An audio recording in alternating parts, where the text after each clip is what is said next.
Assalamualaikum warahmatullahi wabarakatuh, sahabat cahaya. Gimana kabar kalian hari ini? Saya doakan semoga dalam keadaan baik-baik saja.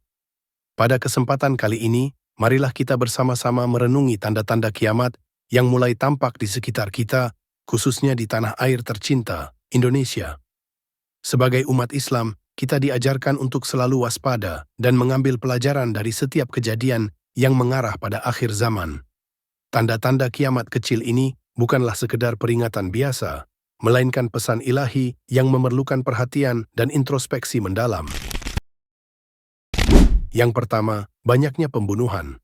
Nabi Muhammad SAW bersabda bahwa salah satu tanda kiamat adalah meningkatnya pembunuhan tanpa alasan yang jelas. Di Indonesia, angka kriminalitas dan pembunuhan seringkali meningkat, menunjukkan fenomena ini. Di awal tahun 2024 saja, sebuah kasus pembunuhan anak terhadap ibu kandungnya sendiri sudah banyak terjadi. Kita dihadapkan pada sebuah tragedi yang sangat memilukan. Peristiwa ini bukan hanya sebuah tindakan kriminal, tetapi juga sebuah tanda yang mengingatkan kita betapa rapuhnya nilai-nilai kemanusiaan. Kita harus merenung tentang apa yang salah dalam diri kita, dalam pola asuh, dan dalam hubungan kita dengan orang-orang yang kita cintai. Dengan hati yang penuh keprihatinan, kita menyaksikan maraknya pembunuhan di negeri kita tercinta, Indonesia. Setiap pemberitaan tentang nyawa yang hilang secara tragis menambah luka di hati kita, mengingatkan kita pada nilai-nilai kemanusiaan yang kian pudar. Setiap korban adalah seorang manusia dengan mimpi, harapan, dan cinta yang seharusnya mereka bagikan kepada dunia. Ketika kekerasan menjadi solusi, kita harus bertanya pada diri sendiri, kemana perginya rasa kemanusiaan kita? Di mana letaknya nilai moral yang seharusnya kita junjung tinggi? Banyaknya perilaku menyimpang dan maksiat.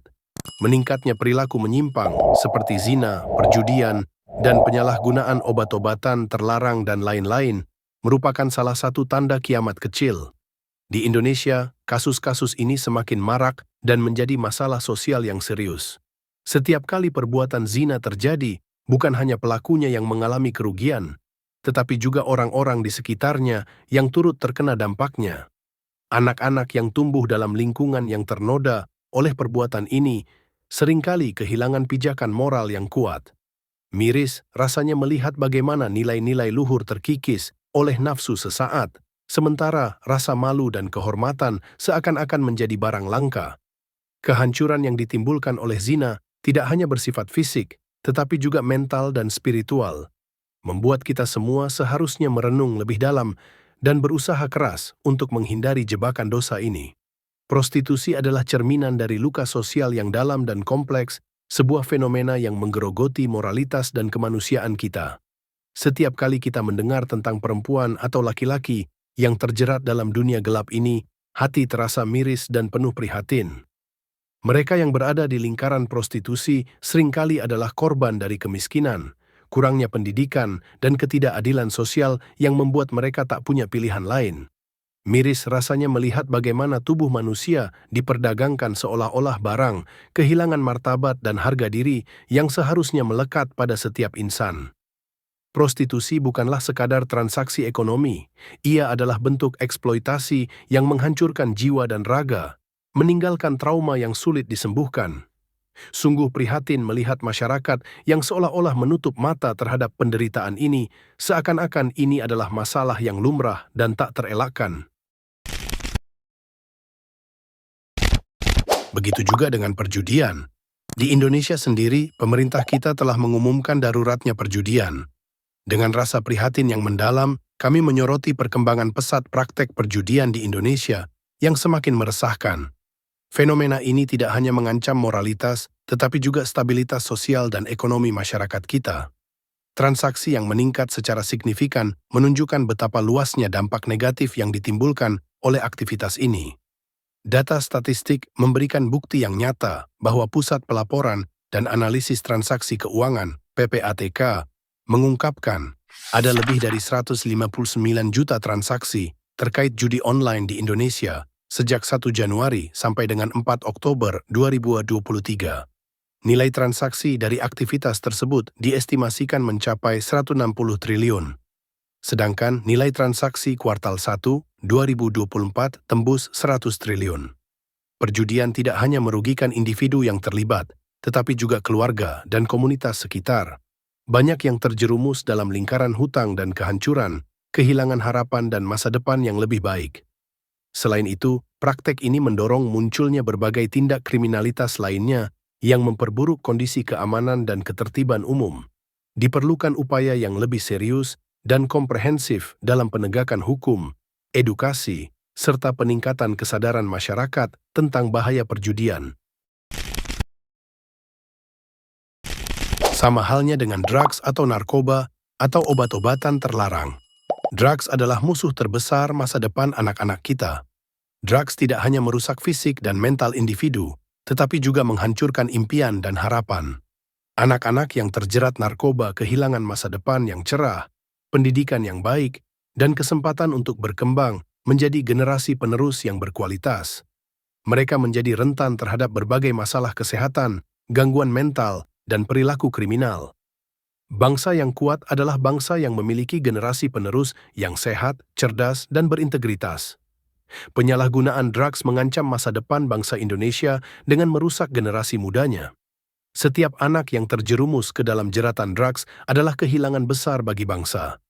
Mereka seharusnya menjadi agen perubahan, pemimpin masa depan, dan inovator yang membawa Indonesia menuju kemajuan. Pendidikan dan penyuluhan tentang bahaya drugs harus menjadi prioritas utama. Orang tua, pendidik, dan masyarakat perlu bekerja sama untuk menciptakan lingkungan yang aman dan mendukung bagi anak-anak. Kesadaran dan pencegahan adalah kunci untuk menjaga generasi muda kita dari bahaya drugs. Anak-anak kita adalah aset berharga yang akan menentukan nasib bangsa di masa depan. Dengan melindungi mereka dari bahaya drugs, kita sedang membangun pondasi yang kuat untuk kemajuan dan kesejahteraan Indonesia. Mari bersama-sama berkomitmen untuk memerangi drugs dan menjaga masa depan anak-anak serta bangsa kita. Banyaknya bencana alam. Indonesia sering mengalami berbagai bencana alam seperti gempa bumi, tsunami, letusan gunung berapi, dan banjir. Banyak umat Islam yang melihat ini sebagai salah satu tanda kiamat kecil, karena Nabi Muhammad SAW juga menyebutkan bahwa akan ada banyak gempa bumi dan bencana lainnya menjelang kiamat. Baru-baru ini kabar berita banjir melanda di Jawa Barat berdasarkan data.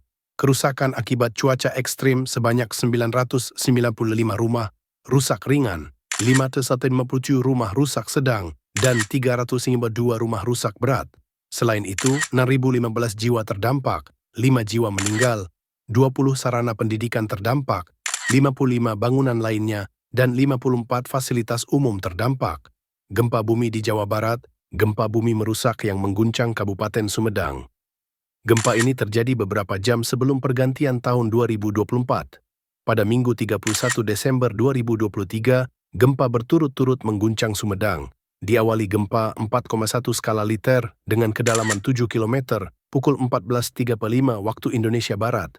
Gempa 3,4 skala Richter dengan kedalaman 6 km, pukul 15.38, dan puncaknya gempa 4,8 skala Richter, kedalaman 5 km, pukul 20.34 waktu Indonesia bagian Barat.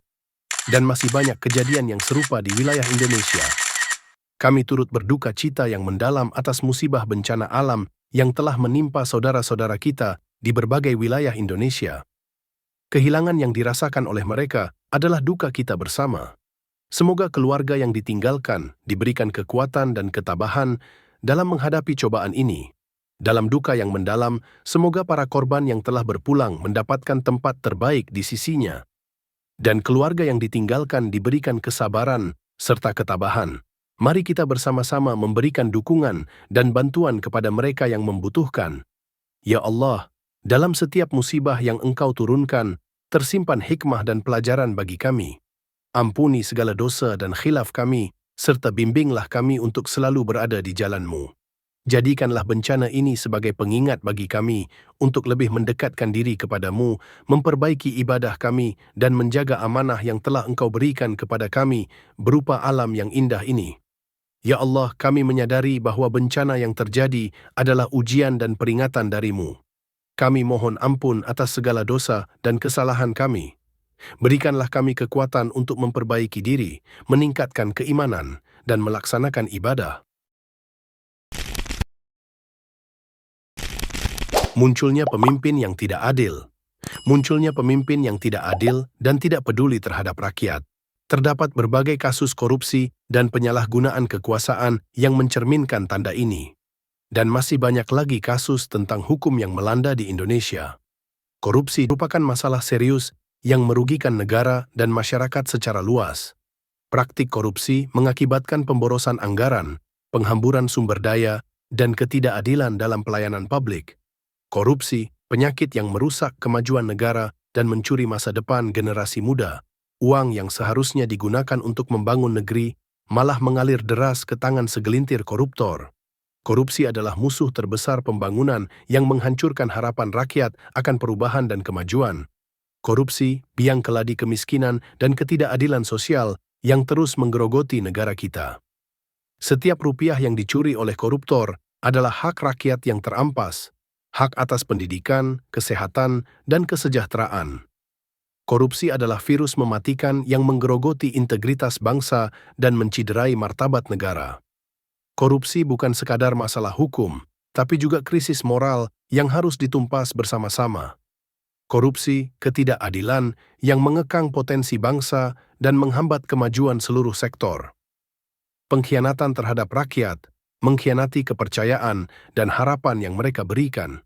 Tidak hanya merugikan negara, tapi juga menodai kepercayaan masyarakat terhadap pemerintah dan sistem. Dengan maraknya korupsi didukung dengan hukum yang tidak adil atau setimpal, hal ini sangat tidak membuat para koruptor jera. Pantas saja, korupsi di negara kita terus tumbuh tanpa hambatan. Dengan munculnya pemimpin yang tidak adil, hal negatif akan terus menjamur. Praktek nyata terhadap kepemimpinan yang tidak adil sudah menjadi rahasia publik kasus pembunuhan 2 orang remaja. 8 tahun silam yang muncul lagi ke publik baru-baru ini, membuat keadilan yang jauh dari sila kelima, entah bagaimana ceritanya dan belum bisa dipahami dengan akal sehat dan tak kunjung selesai. Ya Allah, dalam doa kami kali ini, kami memohon kepadamu agar Engkau memberikan keberkahan dan kemajuan bagi Indonesia. Jadikanlah negeri ini sebagai contoh yang baik dalam menjaga kerukunan antarumat beragama, keadilan sosial, dan kelestarian alam. Ya Allah, dalam setiap langkah hidup kami berdoa agar Engkau melindungi Indonesia dari segala perbuatan negatif yang dapat merugikan bangsa dan negara. Berikanlah keberkahan dan kemajuan bagi Indonesia, sehingga dapat memberikan manfaat bagi dunia. Terima kasih telah menyaksikan video kami. Jangan lupa untuk selalu bersyukur atas nikmat yang telah diberikan kepada kita, sambil tetap waspada. Sampai jumpa di video berikutnya. Assalamualaikum warahmatullahi wabarakatuh.